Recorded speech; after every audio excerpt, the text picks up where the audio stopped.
This morning's sermon is called Hope Changes Things. And as long as somebody has hope, you have something to work with.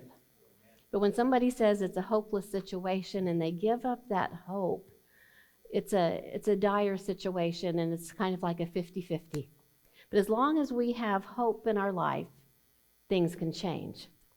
The good news is you don't have to look for that hope. You only look for Jesus. And when you found Jesus, you have the hope. I want to talk this morning about a character in the Bible that he had, by my accounts, every right to give up hope. He had some pretty bad things happen to him, but because of his life and the way that he went through life, a lot of people were helped because he decided to not give up. Everybody looks at somebody for inspiration and for help. And when you go through those times in your life that you think, man, I'm just going to give up, I'm just going to walk away, it's not just yourself that will hurt in that situation. It's those that were looking at you. Because we all have, whether we like it or not, we all have an audience. And what we do will either encourage them or discourage them. The story is about a familiar story, and I'm not going to read his story. If you want to read it, it's found in Genesis chapter 39. The reason I'm going to not read all of his story is to save time, but it's Joseph. Joseph, if you know his story, he came from a big family, a family of brothers, and that can be difficult living under the same roof with 9 other brothers. But he was, in those Bible days, not that God had ordained it, but it was very commonplace to have more than one wife. And so these brothers didn't all share the same mama. Joseph's mama was the one that Joseph actually was the most fond of.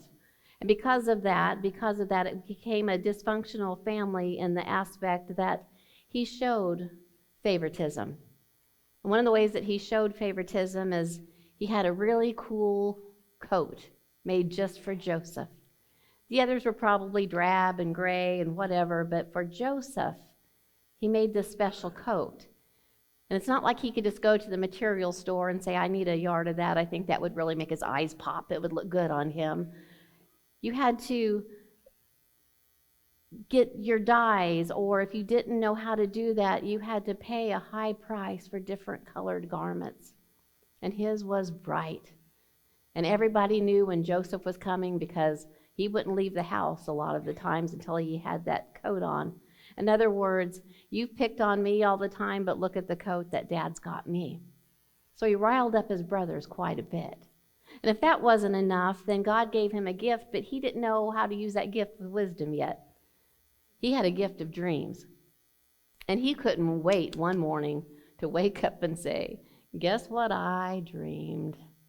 I dreamed that all of you bow down to me. He was also the family snit. If any brother was doing something they weren't supposed to, Joseph was going to be the one to tell. And so the brothers, they had it. They didn't love like Joseph like his dad loved Joseph. So they threw him in a well. They were going to leave him there to either die there or pull him out later and kill him, but they were done with him. They had a story, and we're going to take his coat because that's what Joseph is known for. We'll smear it with blood. We'll say, Joseph is no more. But instead, there was an opportunity to make some money. So they take Joseph and they sell him as a slave. And he gets carried away to another country without his coat. But God puts favor on Joseph's life because he has a plan for Joseph's life. Joseph then ends up being a slave to a very wealthy person in town. Joseph apparently was nice looking because the wife would always make sure she was around when Joseph was around. She'd make sure he had what he needed. Perhaps she'd walk a little bit closer than normal, the little pat on the back, the touch on the arm that lingered just a little bit longer.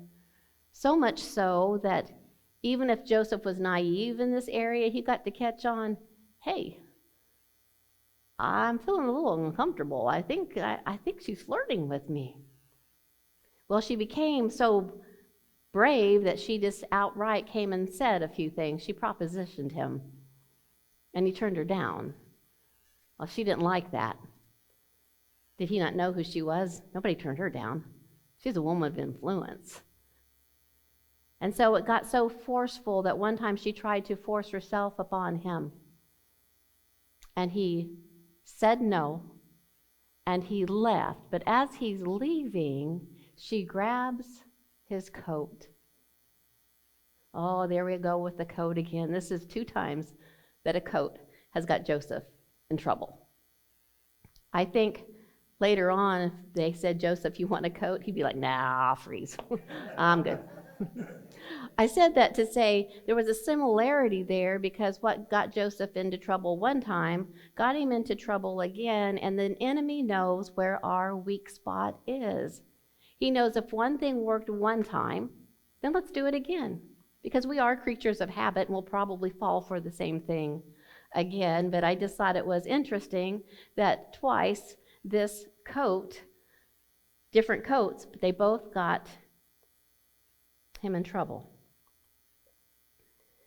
The prison time of Joseph is referred to as the time that he learned perseverance. And we're going to talk about perseverance and what that is. Perseverance is doing something despite the difficulty or the delay in achieving success. That's the dictionary's definition. The biblical meaning of perseverance is the ability to withstand weariness, strain, and persecution when doing the work of the Lord. The spiritual meaning of perseverance is laying down our strength so that the strength of God can strengthen us. In other words, we can't make it on our own. So the question is, what will we do when we do the right thing and suffer the wrong results? When the lady's husband came back home, she's a good actress. She put on the tears, she screamed loud so the servants would hear, and she said, you won't believe what happened to me. How dare you leave me alone with that fiend, that raper, that savage animal. I'm paraphrasing. You won't find that in the Bible. But I'm trying to put you right there in the situation. And she said, he tried to come on to me, but I fought him off, and I even grabbed his coat. See, it's proof. Here he is. Right here, this is Joseph's coat. You know it's Joseph's coat because you're the one that gave it to him. Well, of course, he was furious because he had given Joseph responsibility in the house. God's favor was so much on Joseph that everybody around Joseph saw it, and the doors of opportunity just opened up for him. This man had a lot of wealth, and he said, you know what? I trust you. You be in charge of it all. If we need to order something, you just order it. You let me know. If you decide something needs to be sold, you just sell it. I trust you. I trust you with my household. I trust you with my riches. Here's my passwords. He trusted him 1,000,000%. So not only was he angry that his wife was defiled in his eyes, but by one that he trusted. And so he said, throw him in prison. And you keep him there a long time. Because I'm not only just upset about that. I was fond of him. I trusted him. I would let him hold my wallet. And here's how he thanks me. So you just leave him there. So the question is, what do we do in our life when we are innocent, yet everybody believes somebody else? What do we do when we are trying to live the best life and the enemy keeps attacking us all the time? Are we going to go ahead and persevere? Are we going to say, that's it, I'm done, I'm angry, I'm bitter, I'm out of here? Thankfully, Joseph had God's favor upon his life, and he recognizes God's voice, his presence. And he knew that he couldn't make it without God. So now he's in prison. Joseph was in prison not for just a little while. He was in prison for years. So the question is when the breakthrough doesn't come next week, next month, next year, what do we do with that? Do we persevere? Or do we give in and walk away and go, well, I gave it a good run, but man, nothing changed for me. Maybe nothing changed on the outside, but the inside is where change is supposed to take place. God will use outside circumstances to make the changes that we need to have inside. Some people believe that when God delivers them out of their circumstances, they're going to do something great for God. You just wait till I'm on the other side of this, then man, there's going to be no stopping me. But see, the prison test, whether we're in a prison of four walls or a prison we've made ourselves or a prison of emotions or a prison of circumstances, that's when we should ask, what great thing can we do for God in this situation? So Joseph found himself in prison. Even if your situation is unjust and unfair, will you still do something great for God? Joseph found favor in prison, and all of a sudden the prison guards went, man, there's something about this guy. I think we're going to start coming to him for ideas. How can we do things better? In fact, the prisoners are kind of ruly, but when Joseph is around, I don't know what he does. I don't know if he has the mom eyebrow, if he does the snap or the neck thing. They fall into line. We're going to put Joseph over these prisoners right here. Why did that happen? It only happened because apparently he kept a good attitude. If he had been poor, pitiful me, this is awful, why God, why? Why did you leave me here? Why have you forsaken me? Why is everybody against me? That's okay to vent, but it's not okay if it becomes your attitude for life. Because then that's when God's hand is stopped. He's like, can't really do anything with this situation because what I'm trying to do is develop character. In the book of Romans, it says that tribulations or trouble produces character. So if you want to be a person of good character, newsflash, you're going to have to go through some things to develop the character. Your character is the mental or moral qualities of a person. So I want to read in Romans chapter 5, verses 3 through 5. It says, and not only that, but we also glory in tribulations. What that means is not glory like, ooh, it's so shiny, but the glory of that one is to rejoice. What that means is to return to your source of joy, which the Bible says is the joy of the Lord is your strength. So that's what it means. It means to return to God in your tribulations for that joy, knowing that tribulations produces perseverance. Joseph had troubles. Now he's walking the walk. He's staying with God. That in him is going to produce perseverance.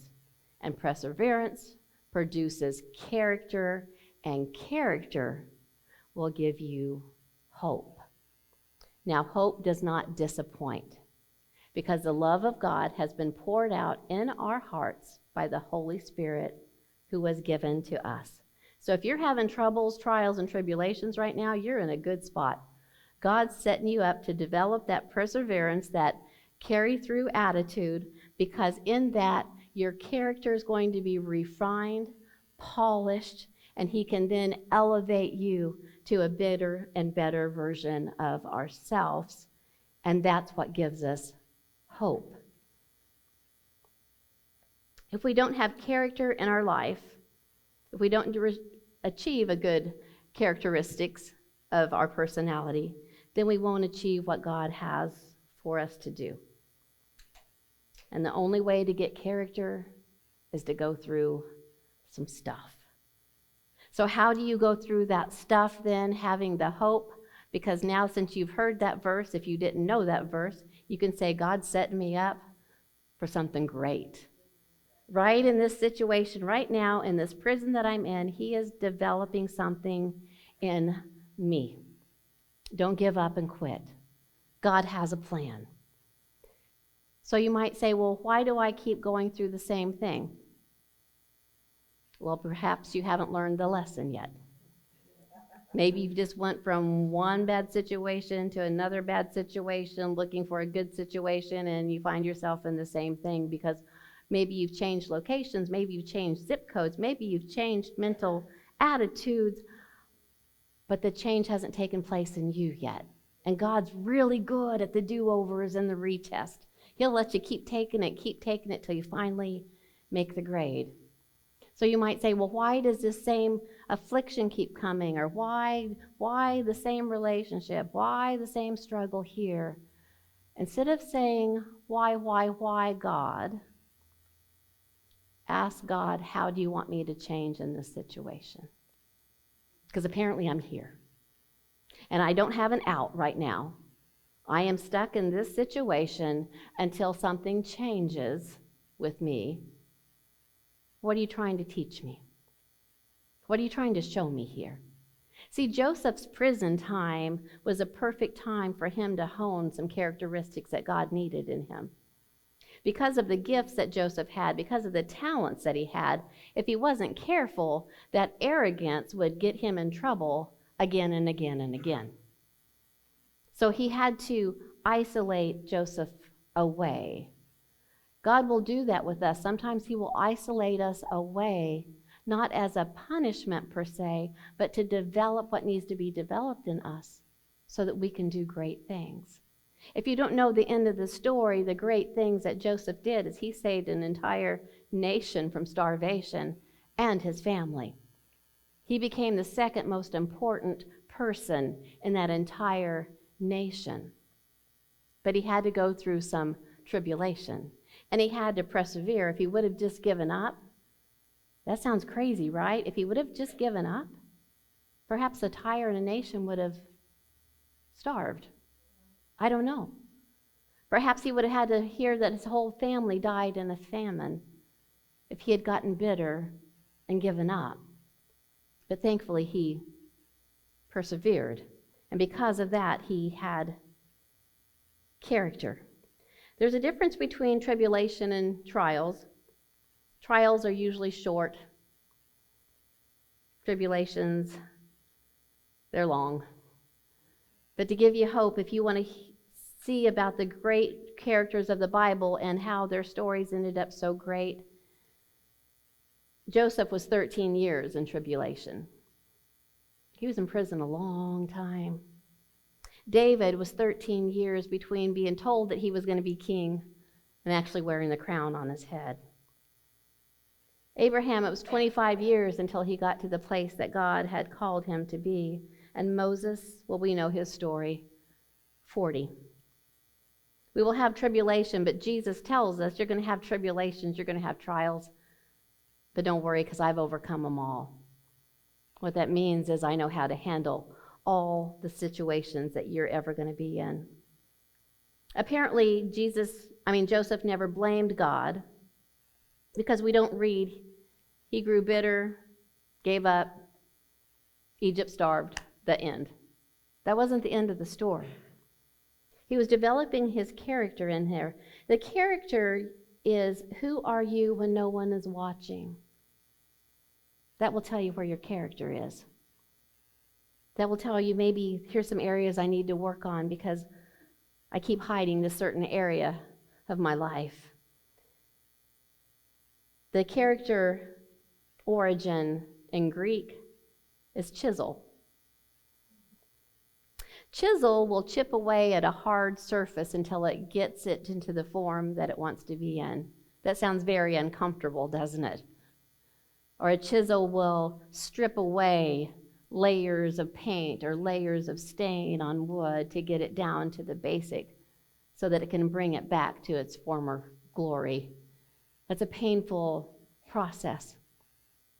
And so often we think, oh, it's the enemy. And so one way to find out is if you rebuke the enemy in Jesus' name and you stand against it, and you still feel the cuts, and you still feel the chisel, and you still feel the pounding, then you know that God's got his hand in this, and you're going to be here for the long haul.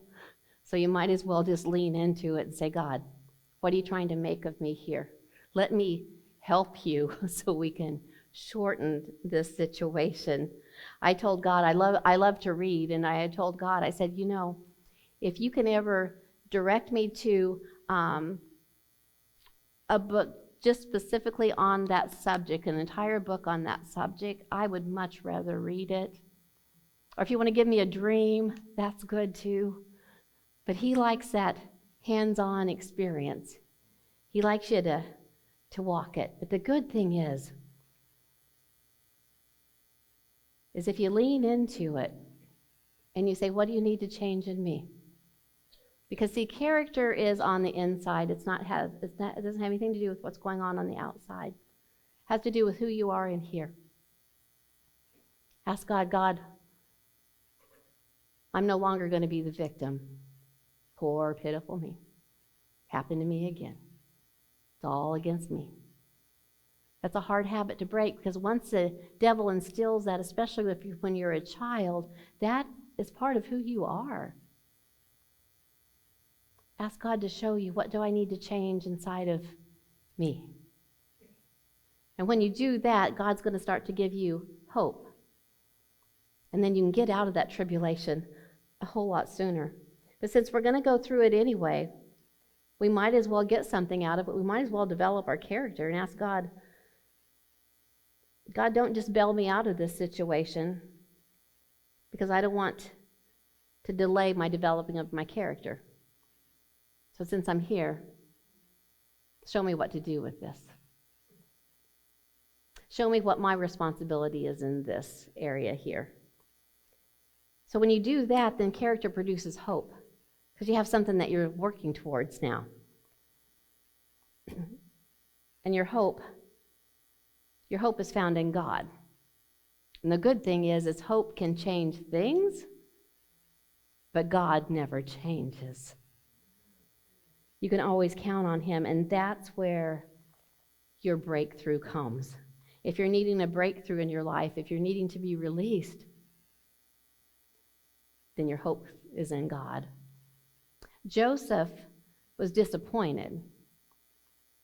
We're like that. We're going through something, and we're like, God, this would be my out. This would be perfect. If you just do this here, that would solve it. And it looks like it's going to happen. And then the bottom falls out. And then you have to deal with that disappointment and that frustration, and sometimes even that hurt. See, because Joseph, the way that he was released from prison, God used his gift. God will use your gifts and your talents to help excel you to a higher level if you'll keep using them for him. And he had 2 prisoners that were there with him, and Joseph was a people person, because he noticed that these 2 prisoners, they were very sad, out of the ordinary sad, because he tried to keep them in a pretty good frame of mind, but they stood out. And he said, what's wrong? And they're like, man, both of us woke up with these dreams, and I don't know, can't shake it. And they're really bothering us. And he says, well, tell me what they are. Well, one, it was good news. This guy was going to get released, and the other one, well, he was going to lose his head. But the one that was going to get released, he said, here's what it means. You're going to get released. God's going to give you favor. But I have a favor to ask. Will you remember me? Sure I will. You got it. I'm there for you. We're doing this together. You can count on me. I won't let you down. Well, he gets out and he forgets. But I don't think he forgot just on purpose, like it's, a human weakness in him. I think God allowed that to happen because God wanted Joseph to depend just on him. Don't look for somebody else to come and be your savior. Look for God. And so it was 2 more years. And 2 years later, this guy's still working for the ruler, the king, and the king has a dream. And he's like, man, have you seen the king today? What's wrong with him? And he's a little sad. I mean, he's got everything in the world, and, well, there's something going on. It's like, I don't know. So it wasn't much longer, he heard the king has calling everybody in, all of his wise people, and he says, I had a dream, and you need to interpret it. Well, nobody could interpret it. And then the light went on. Oh, yeah, what's his name? I remember I had a dream. Huh. And so he calls, and he tells him, Joseph. Joseph's the one. Joseph gets out of prison. Long story short, God's favor is now upon him because he has developed the character through his perseverance, and he didn't give up hope, and God raised him to the highest level that he could ever possibly, even bigger than what he had even imagined, and he was able to save his family, reconcile with his family, bring his family to live close to him. See, when he turned his focus to others and ministered to them, that's when his character was developed. That was the catapult that started opening the door, because Joseph is saying, what's wrong? And then he made a way to minister to him. So if you're going through a rough time, maybe it's because we keep focusing on me. Start noticing people around you and saying, God, how can I be a blessing? How can I be a blessing to someone? That will start putting you on the road to being the best person that God has intended you to be. When he ministered to others, that is when he was set free. God put things into motion. So while you're going through your troubles, and we're going to go through them. If you're not going through them now, hang on, you will. If you just came out of troubles, then take a deep breath and sigh and get ready for the next round. But when you're going through your troubles, focus outward as well as inward. Focus to help others through your journey and through your wilderness and through that mountain. If you do, then things will be shortened, and the quicker you'll be set free, and God will raise you up to even a higher level than when you first began. So if you really want to kick the enemy in the teeth, actually look back on your trials, your tribulations, and look at the positive outcome that came because of those. If you focus on those, you're on your road to healing. But if you keep thinking about the hurts, then it's going to keep happening again and again, because it works. The enemy knows, oh, that's a button I can push, because every single time, in fact, I can tell you exactly what they're going to say when I do this. Watch, here we go. And he's got his audience of all his little demons, and he's saying, here's how you work this one. I've watched this one. It works every single time. Outsmart the enemy. See, not anymore. Because, see, God's now my strength. And God is my hope. And God's going to do something through me to make me a better person when I get on the other side of this. So if you start doing that, it's going to shorten your tribulations. It's going to shorten your trials. And you're going to have so much more strength. So I want you to know the last song today is a breakthrough coming. And I want to give you hope that if you struggled, God has a breakthrough coming for you. And if you've already broke through and you're already doing wonderful, then you sing it for those that are struggling so that they don't give up their hope, so that they can have the breakthrough. So hang in there. God's got a plan for you. And if you give it to him and you don't turn bitter, he can help you become better in the situation. And you can finally shine and be the person that God's created you to be. God bless you.